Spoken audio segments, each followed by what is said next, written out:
Nassau County has awarded Las Vegas Sands a lease, but the company's quest for a casino at the county Coliseum site is far from over. You've got questions? We've got experts standing by to answer as many as they can on this Newsday Live Conversation. Well, good afternoon and welcome to our Newsday Live Conversation. There's Nassau County has a lease. There's a casino coming down the pike. I want to welcome our guests. Welcome back, Yancey Roy. He's our Albany Bureau Chief. I want to welcome to her first webinar, Candace Ferretti. She's our Nassau County Government and Politics reporter. And I also want to say a grand hello to Becky Harris. Now, Becky is a distinguished fellow in gaming and leadership for the International Gaming Institute. And in addition to that, she has been a state elected official who, during her job there, dealt with casino and questions about casino gambling. And with that, why don't we go ahead and just start with your questions. Let's start out with, here's one that comes up a lot. Candace, we'll start here with you. This is from GK. Should the Sands lease fail to secure a gaming license, how easily can the Sands sell or transfer the lease to another party? That's a great question. And yes, hello, everyone. The lease that the county and Sands entered together gives a Plan B option in the event that they don't secure a gaming license. And it would not be very hard for them to transfer it. As a matter of fact, one of the controversial aspects of the lease is that it wouldn't need legislative approval to transfer. So if for whatever reason they wanted to transfer the lease to another entity, it would just be the decision of whoever the sitting county executive. And that's over a period of 99 years, presumably. Correct. Let me address this to all of you, and I'll get this one, because I'm getting a lot of questions that have a similar tenor. There's a pervasive sense that the casino is a, quote, done deal, which has likely had a cooling effect on opposition to it. How can we be sure that the environmental impact study and other due diligence is done in a fair, objective, and uninfluenced way? Becky, let's just start with you on that. Sure. Now, I don't know the specifics of what's going on in Nassau County, but as a former elected official for the state of Nevada, there are processes that have to be followed that have built in them inherent fairness measures where multiple parties can come, multiple parties can compete, and then the elected officials have to look at the totality of the information that's before them. I can appreciate when elected officials have to move quickly. Sometimes it can feel like they're disenfranchising the public and they're kind of shut out of some of the decision making, but there are typically mechanisms in place that allow elected officials to comply with things like open meetings law and notice requirements while having to make quick decisions in order to be able to move business and economic development opportunities forward for a particular county and state. And Candace, why don't you jump in here? We know that Hofstra University has been concerned with just this issue. That's right, Joy. Hofstra University, one of the major opponents to the project, filed legal action a few weeks ago, alleging that they broke open meetings laws when they approved the lease in the Planning Commission and then again in legislative committees. So they are the ones sort of leading the charge legally on the transparency component of this. And Yancey, from the state point of view, once it reaches there, and you know, what can be done with, and again, we've talked about this before, this perception that this is a done deal. What do you say to people who still believe that this is a done deal? Well, you know, I think the broad perception from inside the halls of Albany is nothing's a done deal. And in fact, this process is moving actually kind of very slowly is a perception here. I know that there's been some advancements certainly on the ground, what with the lease in Nassau County, but sort of broadly what you're looking at is the Gaming Commission has this process where bidders put in what's called a round of questions to try to clarify requirements, other things that might be, the scoring of the bids and how that adds up. And they have to go through 2 rounds of questions. I know this gets into the government process here, but basically the Gaming Commission hasn't even answered the first round of questions yet. And here we are in mid-June, and folks are already saying this is kind of behind schedule of what they expected. And, when this kicked off in January, and the state said, okay, we're throwing open the window, so to speak, for bids. The idea was, maybe by the end of the year, there'd be a decision, but I think there's a perception now that this is where we are right now. It's got to be sliding past the calendar new year. So I don't think, in one sense, it's not moving fast in terms of what they expected at the start of the year here. So, and I just want to clarify this. When you say questions, so if I want to bid for a lease, right now I'm asking the state, hey, do I need this? Do I need that? Do I need this? Do I need that? Yeah, things like that. And then there's like a whole scoring process, like a report card for your bid, right? And different elements will be counted as different things in terms of like your hiring practices, your bid, what kind of community benefits you will provide the neighborhood or the town or the village that you're going to be in. And so they're trying to scope out all of that sort of thing to find out how to build an official bid, because nobody's officially bid anything just yet. And Candace, can I jump? Sure, Can I just jump in really quickly? So I'm on the board of a sportsbook operator who actually operates in the state of New York. And I can tell you, having been on the licensee side of that process, the Gaming Commission, when they start to look at who they're going to accept offers from and how they're going to come together around who's going to actually get the license, it's a very complex, very detailed, very exacting process. And, outside influence really doesn't come to play. And in fact, in the sports betting arena, no one sportsbook operator was the winner. It was a consortia of a couple of different groups of sportsbook operators that came together to actually get the bid for from the state to be able to operate sportsbooks in your state, because no one sportsbook operator had the capacity to meet all of the requirements of the Gaming Commission. So I think it's important to keep in mind that this is a really exacting process, and also keep in mind that this is an invitation process. So SANS has accepted the invitation to submit a proposal. I don't know where other operators are going to be in terms of wanting to submit a proposal to the New York State Gaming Commission to operate in Nassau County, but there's also a economics competitive component to it that lawmakers aren't responsible for, and that's also part of the dialogue. We know SANS is in. We don't know if anybody else is at this point. And so Candace, we look then at the lease. So the lease, how does the lease play into all of this? So all that Nassau County did was give SANS the ability to be considered, really. Transferring the lease away from the current leaseholder who got it by default gives SANS the ability to throw their hat in the ring, essentially. I don't think it's a done deal, going back to that question. The legislators, all but one and one recusal, basically came to the conclusion that it was a business transaction and that they had a fiduciary responsibility to the county. And they, there was a very lucrative reward for transferring that lease. SANS still needs to go before the town of Hempstead. Lots of other steps in this process. As Yancey pointed out, this is well beyond the initial time frame that they said when they put the RFP out, I think. So it's by no means, the county's action doesn't necessarily mean that there's definitely going to be a casino there. Well, let's stay with you for a minute, Candace, because I'm getting a lot of these.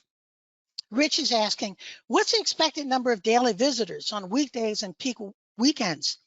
That data should be shared with residents now. This goes to all the questions about traffic and air. So what can you tell us about this? Sure. Traffic is obviously the chief concern in that area. It's a very populous area. There's a lot of commercial activity there. You have a huge and booming Roosevelt Field Mall right there, and lots of other kinds of activity. Sands has told people in public meetings that it would be 20,000 visitors a day. That's pretty similar to when the Islanders used to play their games there. The way that it differs is that 20,000 visitors a day won't all come for, say, a 7:15 puck drop, is what they've explained. So when it comes down to sort of the traffic component of it, that's something that's obviously going to go through rigorous study. But again, that area was at one time a booming entertainment arena. Sorry. Becky, let me ask a question. Lynn has a few questions here, but one of them has to do with Sands is saying that this about traffic and that about the air and this about that. Where does the municipality come in your experience in terms of dealing with those? Who makes the decisions on those? Who has to do the studying of those? How does that work? So the short answer is it's transactional and contractual, right? I would expect that the Sands is pretty spot on. They operated properties on the Strip in downtown Las Vegas, where we have significant traffic issues. We also have a sports arena right there on the Strip, and we've got Raider Stadium just off the Strip.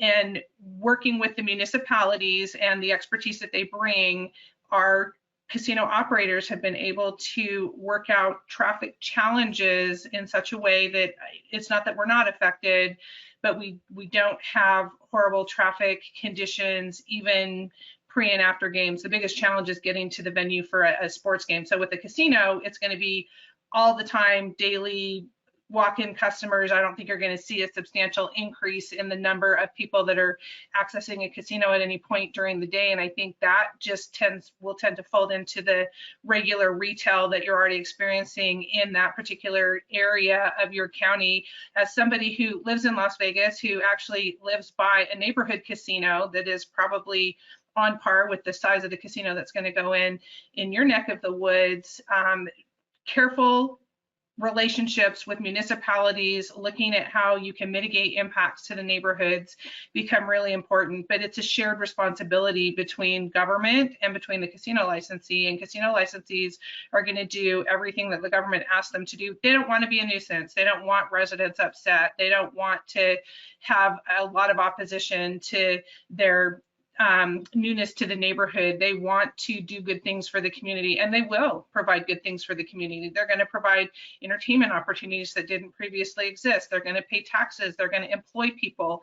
And so it's, I think, really easy to get caught up in some of the challenges that come with any commercial enterprise and kind of push that off on the casino as a nuisance, when in fact, regardless of the business that would go in there, the Islanders notwithstanding, you're going to still have all of those same concerns with any kind of a business use. And because casino operators are subject to licenses in multiple jurisdictions, they are going to make sure that they are coordinating with local municipalities, that they are fulfilling every term of their contract, and that they are doing what the municipalities tell them is in the best interest of the community with regard to air quality control, water, traffic patterns, and those kinds of things. Well, Candace and Yancey, you can jump in on this too, because this seems to be a key point here. Chris is asking a question, and it's from a kind of a different angle. How can the residents of Nassau County be assured that the traffic and environmental studies being conducted within the hub area are being done in an unbiased manner? And I just want to point out that, Nassau County isn't Nevada. This is a really bottlenecky point. So what is the municipality, or what is the municipality telling you, Candace, or are they saying anything about how they're going to do their job with their constituents in the villages and the town? Sure. This is all going to come down to the seeker process, the state environmental review process. It's a 10-step process that will occur in the town of Hempstead. as because it's the lead agency. And I will just point out that SANS took its time in engaging municipalities, local leaders very early, it seems to me, even before they announced that they had intended on pursuing this particular site. So I don't know that there are ever any real guarantees that there's going to ever be a very pure and independent process with this project or any development project that comes across, you know, in any community anywhere. But I do think that there will be a series of public hearings, public meetings that we will be covering and watching, and people will be attending. So I think at any point, if there's anything to know about the closed nature of it or the favoritism, that hopefully I would think it would come up. You know, one thing that we should mention, Joy, is, and we're talking about the lease and the issue in Nassau, but sort of in the scope of what's going on with all the potential bids here, there might be 10 or more. You know, one bid that folks have been looking at as a possible leading contender is the one at Citi Field, where the Mets play. Steve Cohen, Mets owner, is involved in that. And what happened recently in Albany is very significant. To get the casino there moving forward, much like there's local hurdles in Nassau, what they needed to do was kind of a run-of-the-mill transaction for usually in Albany, which is called an alienation of Parkland Bill. What this is like a bill that usually it's not controversial whatsoever. A town owns a piece of land, they want to transfer it to the county so they can build a county park, and it sails through. But the bid in Queens, if it's at Citi Field, if it's going to go through, needs one of these transactions to sort of clear the way. And the senator who represents the area, Jessica Ramos, Democrat from Queens, has basically put a hold on that bill. And you know, unless there's a new version of the bill or there's something that happens to change things, basically that one can't go forward. I think, as I understand it from talking to casino lobbyist insiders, that can't go forward unless they get this Parkland alienation bill. And that underscores some of what's going on as a positioning here from some of the companies. All along, the thought has been that putting casinos in New York City would be the most lucrative. It's got the most people, hotels and airports, and easy to get to. In Nassau, not so much.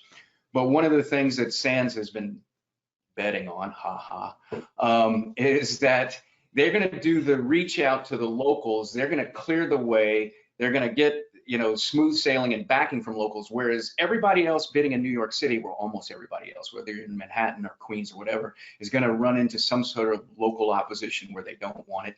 And that opens up a lane for SANS. And so that's sort of the context of what's going on with some of these lease and you know, legislation that's needed in Albany. If I might just piggyback onto that, that's a great point about the parkland. And this site, the Nassau County site, is 72 acres, which is actually the largest in terms of square footage. The Citi Field site is the second. But one of the major advantages SANS has right now over Steve Cohen, Mets owner Steve Cohen, is that they have local control. And that is what the county, through their lease agreement and the approval of the lease agreement, has enabled them to do. It strengthens their application to the state. Well, let me move on to a question from Anthony here. And Becky, I'm going to send this one your way. What are the effects of casinos on local neighborhoods? Crime and traffic increase, property values decrease, DWIs and DUIs turn already perilous local byways into slaughter alleys. Anthony's concerned about the neighborhoods becoming oversaturated and overrun by too many, well, Long Island being overrun by too many casino projects. You know, there's a casino in Queens. We have, these are all machine casinos, and there's also one out in Suffolk County. So you kind of get the gist of what Anthony is concerned about. How do you talk to Anthony for a minute? Okay. Well, you know, with any business, you're going to have externalities, right? And even if you don't have a business, if an area of town languishes, you're always going to have crime. One of the nice things about casinos is that they come with security and some other, they come with lots of cameras and ability to provide some protection and some safety in the area. Crime is going to exist in that area, whether there's a casino there or not. That's just kind of the nature of how communities and businesses and crime work. As far as the DUIs, I mean, that comes down to service law requirements and whether or not patrons are overserved and those kinds of things. But I live by a neighborhood casino in Las Vegas and don't really experience a lot of the negative impacts that Anthony is concerned about. I don't, from my perspective, living in Nevada, a casino business isn't really any different than a mall or you know, any other type of business or commercial enterprise or activity. And in fact, because of the strict requirements that are put on casinos in terms of maintaining their property, in terms of coordinating with local police, in terms of making sure that they're complying with all the county and municipal ordinances, I would argue that there's not going to be a greater impact on those specific areas of concern than you would have with any other business. And I think it's really easy to focus on the negatives, but I think people often forget that casinos have positive impacts. They have corporate giving and philanthropic activities. They invest in their communities. They hire people.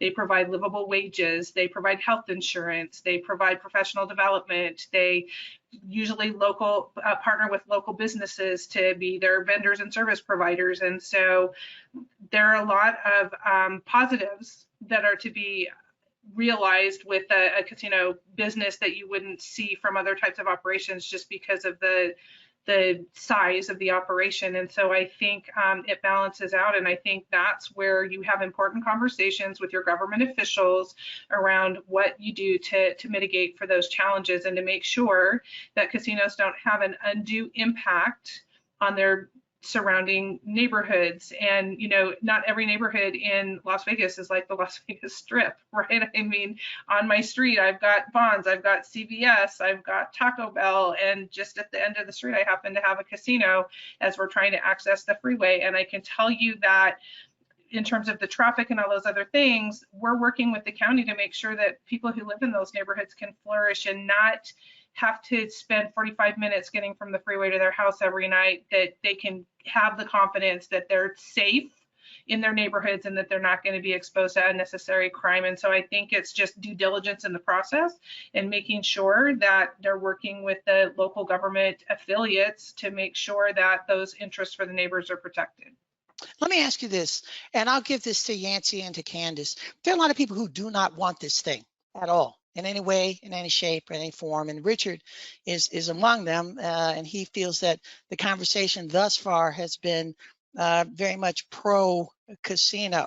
So what are the opponents? Where are the opponents? What are the opponents thinking? And where are the best places where the opponents can bring their concerns to the town or to the village or to the state? Why don't we start with you, Candace?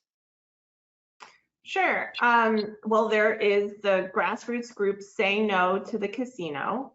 I don't know exactly how many members strong they are, but I know it includes Hofstra University, the Village of Garden City, where the village board has twice now voted no on the casino officially. It also includes the No String Garden Civic Association, which is in Hempstead. But I don't know that this conversation is necessarily pro-casino. There are a lot of opponents, but there are a lot of supporters as well. Almost nearly all of the chambers of commerce in the surrounding area and across Long Island are very much in favor of putting a casino there. So I think letters, emails to the county, to the town of Hempstead, showing up at planning board meetings, keeping an eye on the town of Hempstead agenda. Those are the places where you're submitting comment for the record. So, I mean, if I was in the opposition, that's what I would probably do. You know, there's eventually down the road, every casino bid, whether it's in Times Square or Hudson Yards or the Bronx or Nassau County, there's going to be a hurdle for each of these that's built into the process, and it's called the vote of, I believe it's called the Citizens Advisory Council. CAC is the acronym. And this is sort of like a yes/no decision for can the bid go forward, and it's going to require a 2/3 vote. You have to get at least 2/3 affirmative so that you can go forward in your community. There are going to be representatives on that board from the governor's office, state legislature, county executive. I don't have the whole roster in front of me for Nassau County, but you know that among the other things, there's the lease, which they've signed. But then there's so many other little steps and hurdles, and one of the big ones, no matter if it's in Nassau County, like I say, or Times Square or the Bronx, is to get the backing of your Citizens Advisory Council. And I just want to go back to you for a minute. The Citizens Advisory Council that Yancey is talking about is different from the Citizens Advisory Council that that was part of the lease agreement. Isn't that correct, Candace? There wasn't a Citizens Advisory Council in the lease agreement. It was just approved by the 19-member county legislature. But there was some other. The Citizens Advisory Council that Yancey is referring to is probably the key panel. It's a 5-member panel, and Yancey's right. It includes an appointment from the county executive, one from the supervisor in the town of Hempstead, one from the local assembly member, one from the state senator of that area, and the 5th one. There's a governor's representative. Yeah. That's probably who it is. You got all about it. No, the only reason I bring that up is there was some discussion, excuse me, in the county about another one that was appointed by the county executive, just a different one, but that's neither here nor there. I think you're talking about the open space advisory. Okay. Yeah. Okay. So Chris is pointing out that No String Gardens is in Uniondale. Sorry, apologies. Yes. Don't worry about it. I like talking directly to the audience here. And let me ask you this: when this comes up, they're planning somewhere. There was some plan for a new hotel. Are they really planning to pull down the old hotel and the Coliseum? Is this for me or? Sure. Okay.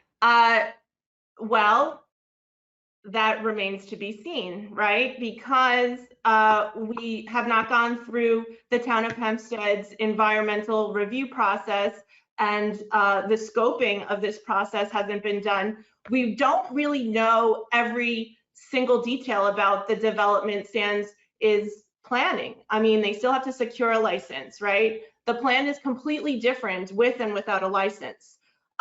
We don't know what kind of height. We have no idea the easements that they're going to ask for. We don't know. There's a lot sort of in the unknown category right now. And it's also a competitive bidding process, right? So I don't think that, and I apologize for using this analogy, that a lot of the developers want to show their cards before they've actually formally submitted their bids to the state, which hasn't actually happened. There are a lot of announced plans, and there are not a lot of renderings, I'm sure, and designs that are coming together right now. But as far as whether the Coliseum is going to stay or be a part of whatever goes there, it's still a huge unknown. And Becky, I'm going to ask you, I know you're in Las Vegas and we have a couple of people concerned about that, but what kills a Coliseum bid? Let's try, what kills a casino bid? Let's try it that way. I have no idea. Okay. You know, I That's live in Las Vegas, and we don't have limitations on licenses. We have almost 3,000 licensees in the state of Nevada, everything from strip hotels to properties that are like traditional bars and taverns. And so Nevada is just very liberal in our ability to license, and we have lots of competition, and there's pretty much room for everybody. And Yancey, I'm going to throw one your way, and this has got to be quick. I got a few questions here. Will the casino cause the county or anybody else to reduce taxes? What's the money part of this in terms of helping out Long Islanders? That's a promise, right? The idea is that if you have more private revenue coming in, that will, reduce the need to raise taxes anywhere. But that's going to be part of the promise and the package that Sands or anybody puts forward, any location puts forward. So the bottom line here is we've still got a ways to go on this. Sure. And with that, I want to thank you, Candace. Thank you for coming back, Yancey. Becky, I'm glad to get the view from Las Vegas. Nassau is not Las Vegas, so we're going to kind of see where we are here.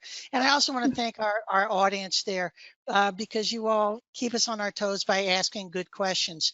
If you have missed any portion of this program, I invite you to go to newsdaylive.com where you can watch it again from stem to stern. And with that, we will see you next time.